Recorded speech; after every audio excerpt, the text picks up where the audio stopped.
IELTS Listening, version 18134. You will hear a number of different recordings, and you will have to answer questions on what you hear. There will be time for you to read the instructions and questions, and you will have a chance to check your work. All the recordings will be played once only. The test is in 4 sections. Write all your answers in the listening question booklet. At the end of the test, you will be given 10 minutes to transfer your answers to an answer sheet.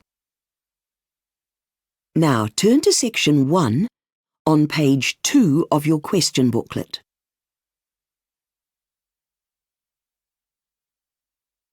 Section 1. You will hear a telephone conversation between a woman called Susan, who is looking for accommodation to rent, and a real estate agent. First, you have some time to look at questions 1 to 3 on page 2.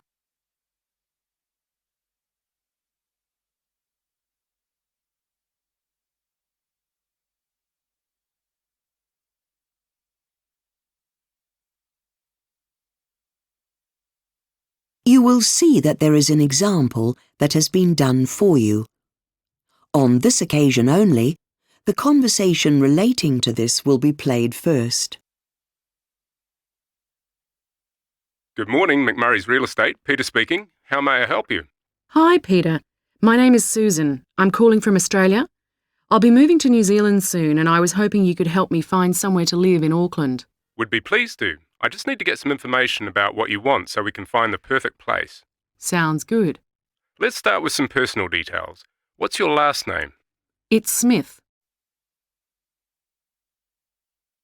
The woman's last name is Smith, so Smith has been written in the space. Now we shall begin.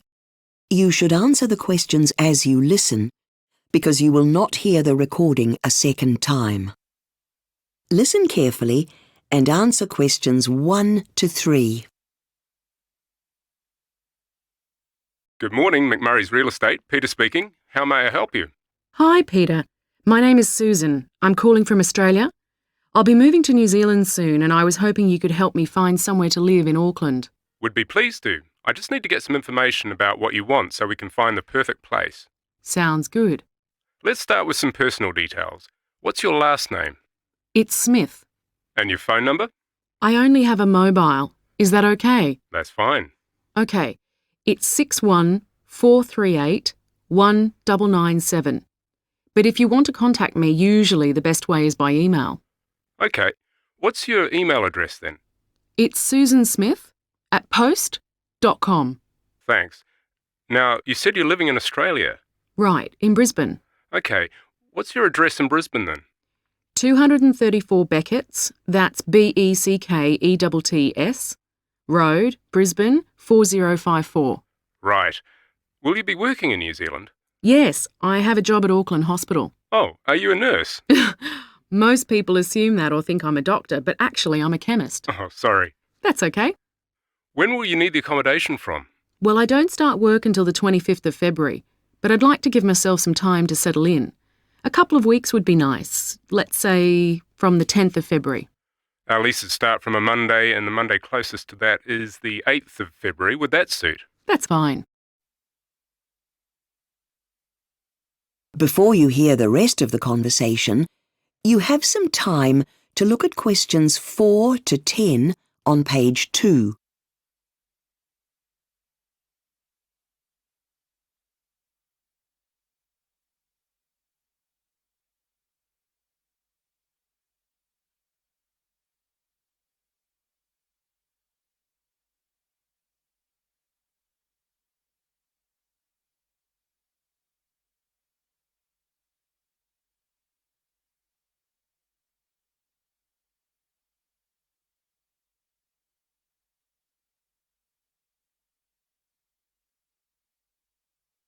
Now listen and answer questions 4 to 10. Okay, let's talk about what kind of place you'd like to rent. I like the outdoors, so my dream would be a house that has its own garden. Is there anything else you'd consider? An apartment, for example? I don't know. They usually don't have an outdoor area. But I guess, as an alternative, if you could find me one with a large balcony, I'd be happy. How many rooms do you want? Usually one-bedroom places are too small. 2 would be ideal. Now, what would you like to have in the place when you move in? I'm bringing most of what I need with me. I have beds and sofas and a television, all that sort of stuff, so none of that is necessary. Sounds like you want a partially furnished house with a washing machine. Actually, I'm bringing that too. All I really need in the place is a fridge. I don't have one, so we'll definitely need one. Okay. Can you find something like that for around $350 a week? Well, I'll certainly try. I'll start looking for places that cost around $300 and see if there's anything suitable. You definitely won't need to pay more than $400 for something like that. Oh, that's good. I couldn't pay more than that. All right, I'll see what I can find. You're working at the hospital. Do you want to live somewhere near there? Most people think it's strange, but I don't like living close to work. But I'm a mad keen surfer, so it's important for me to be close to the beach. Okay. Do you need to be near public transport? No, I usually drive to work because I work a lot of shift work. So wherever I live, we'll need to have parking close to the doors so I won't have to walk far at night. Anything else? I've heard that power bills can get quite expensive, especially in the winter. It'd be great if electricity was part of the rent. Okay, just one last question for our records. Where did you hear about us? You're calling... That is the end of section 1. You now have half a minute to check your answers. Section 2. You will hear an introductory talk to a group of parents about a special centre for young children. First, you have some time to look at questions 11 to 14 on page 3.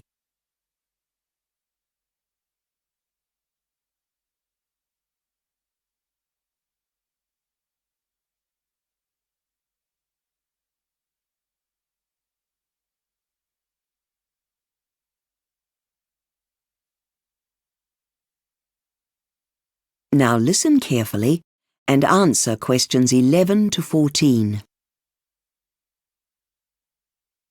Good evening, everyone, and welcome to the Preschool Family Centre. It's really good to see so many parents here, and I hope this talk will help you to find out more about what we do here and how the centre works, so you can decide if this sounds the right sort of place for your child.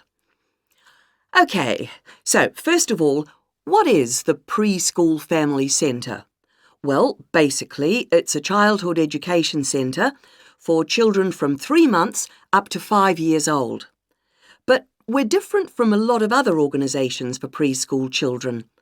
We believe that the first educators of a child are their parents, and so the Preschool Family Centre is organised as a cooperative by the parents, which means it is the parents themselves who are responsible for running the centre and also for running each session. So this means that we ask parents to attend the centre with their children on a regular basis. In order to make this work, we offer training for parents, teaching them the skills they need to work with children and run the sessions. The children do all sorts of different activities: art, music, singing and games, and these are all done in groups of mixed ages because we believe that by learning to play together, children learn how to make choices and how to respect people and things. Before you hear the rest of the talk, you have some time to look at questions 15 to 20 on page 3.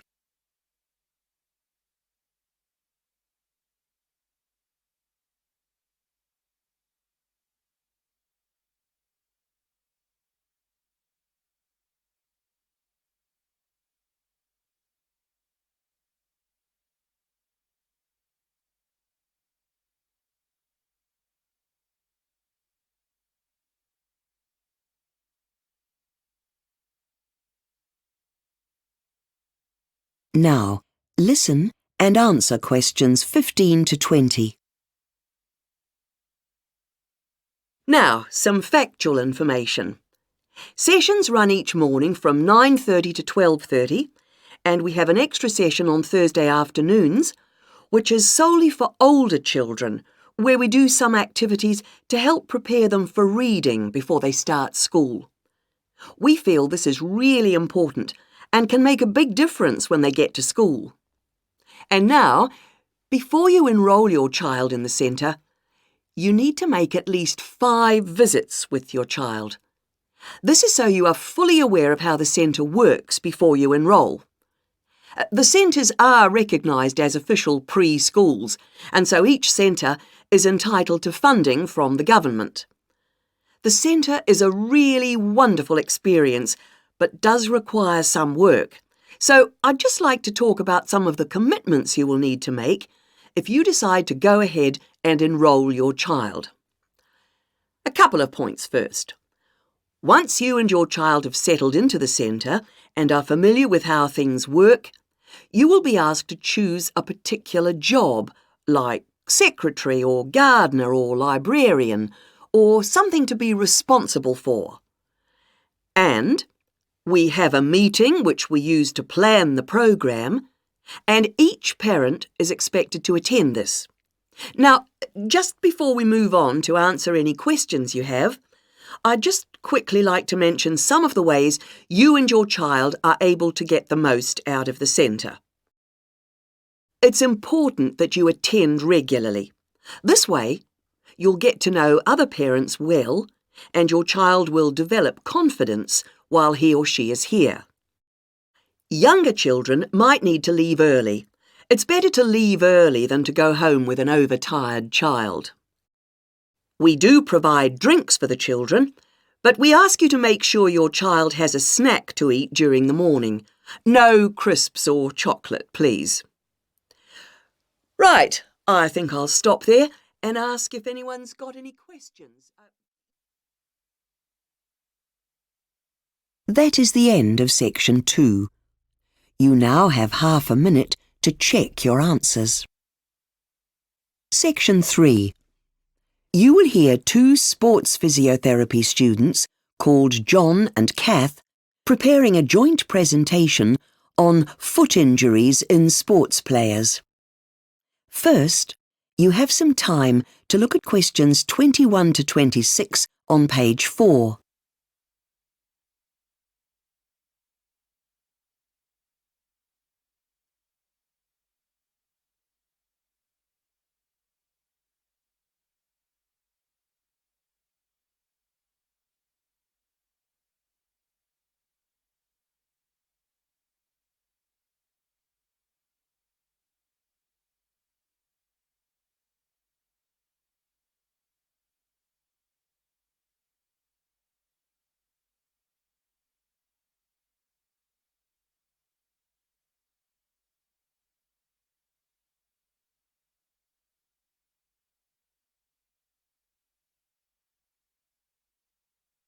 Now listen carefully and answer questions 21 to 26.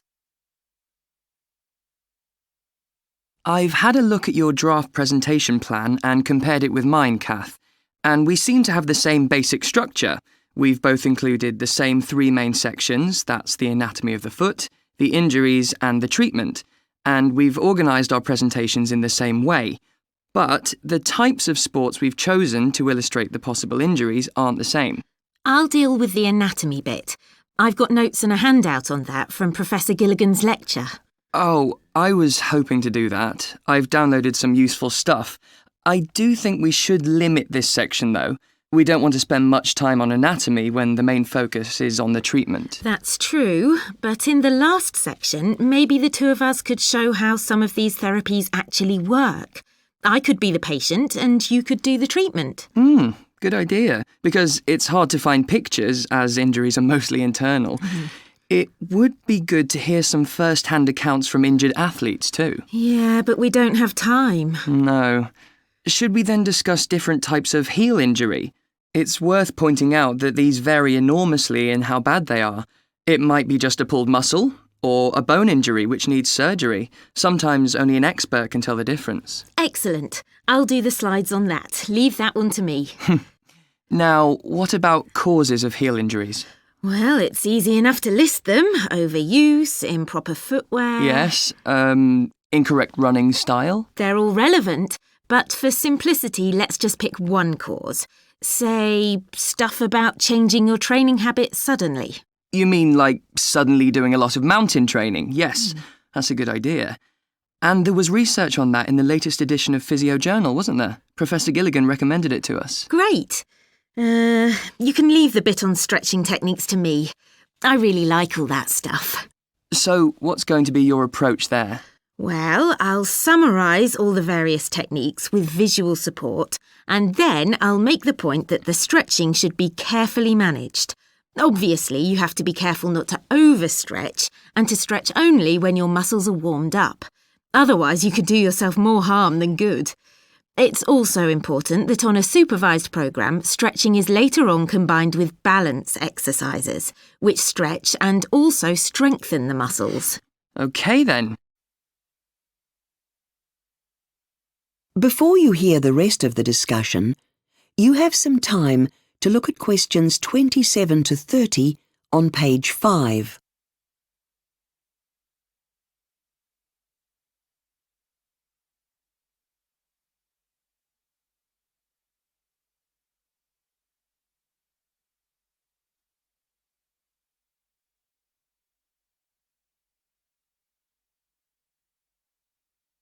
Now listen and answer questions 27 to 30. It's always useful to have some information on case studies at the end, in case we're short of material. Did you manage to find anything? Yes, a female runner in her 30s talking about her treatment for a swollen heel. Initially, she rested the injury. This did help to reduce the swelling, although it was still a little bit uncomfortable. Then she applied an ice pack to the injury twice a day. Did that work? Well, she persisted with this treatment for the first month, but decided it wasn't helping. After this period, she was shown how to use deep tissue massage techniques and was surprised at how much freedom of movement this created in her foot. Wasn't she having ultrasound treatment? Yes, she was having sessions at the hospital, but she remained unconvinced about its value. She felt the same about the balancing exercises she was prescribed. OK, that's interesting. I looked at the aftercare programme of a male sprinter who was allowed to do some sports activity as part of his rehabilitation. After 4 months of treatment, he did some light running on grass, wearing shoes that gave plenty of support to his injured heel. So it didn't hurt? Well, he found the heel was sore afterwards, and the same happened with some jumping exercises he was asked to try. Did he go to the gym and use weights? Yes, after a few weeks. And if he used light weights, he could train without pain. He also tried cycling and found this beneficial, as his foot was not making contact with the ground. He expected a similar result with swimming, but found the repetitive kicking motion was actually aggravating the injury. Well, both these case studies have value. That is the end of section 3. You now have half a minute to check your answers.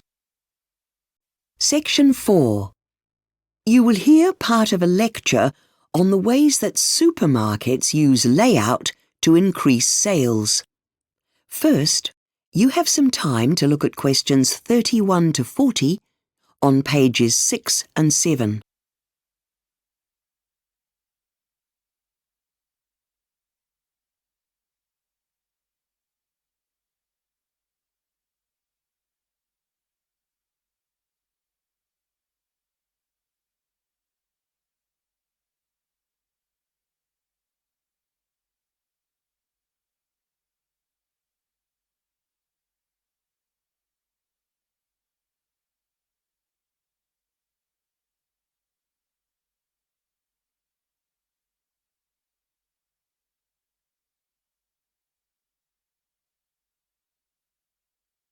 Now listen carefully and answer questions 31 to 40.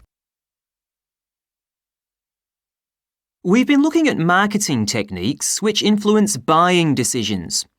Some of these techniques are related to the way the products are presented in the store. For supermarkets, the store layout is not as random as it seems. Decisions have to be made about the arrangement of the aisles where the customers walk, and the shelves and so on where the products are displayed. The most common layout pattern is the grid layout, where parallel aisles are arranged in a rectangular pattern. Supermarkets like this layout as it allows them to utilise floor space efficiently by providing the greatest amount of display space proportionate to aisle space. Also, this layout helps to manage traffic flow as it encourages people to all walk in one direction. The main weaknesses of the grid layout are the monotony of rows of aisles and the fact that it is easier for customers to rush through the supermarket without lingering. Another layout pattern used by supermarkets is known as the free form. Here, displays and aisles are arranged in a random pattern. The good thing about this layout is that customers tend to spend more time in the store as they wander about looking for different products. Its main weakness is the inefficient use of space, which means it is less cost-effective. Then we have the boutique layout, where everything is organised around a food specialty, such as the bakery. The advantage of this layout is that it divides parts of the store into smaller areas, which may be distinguished by changes in flooring or displays. A further advantage is that this style of layout is attractive to shoppers. Space, however, is not used economically, and it is therefore expensive.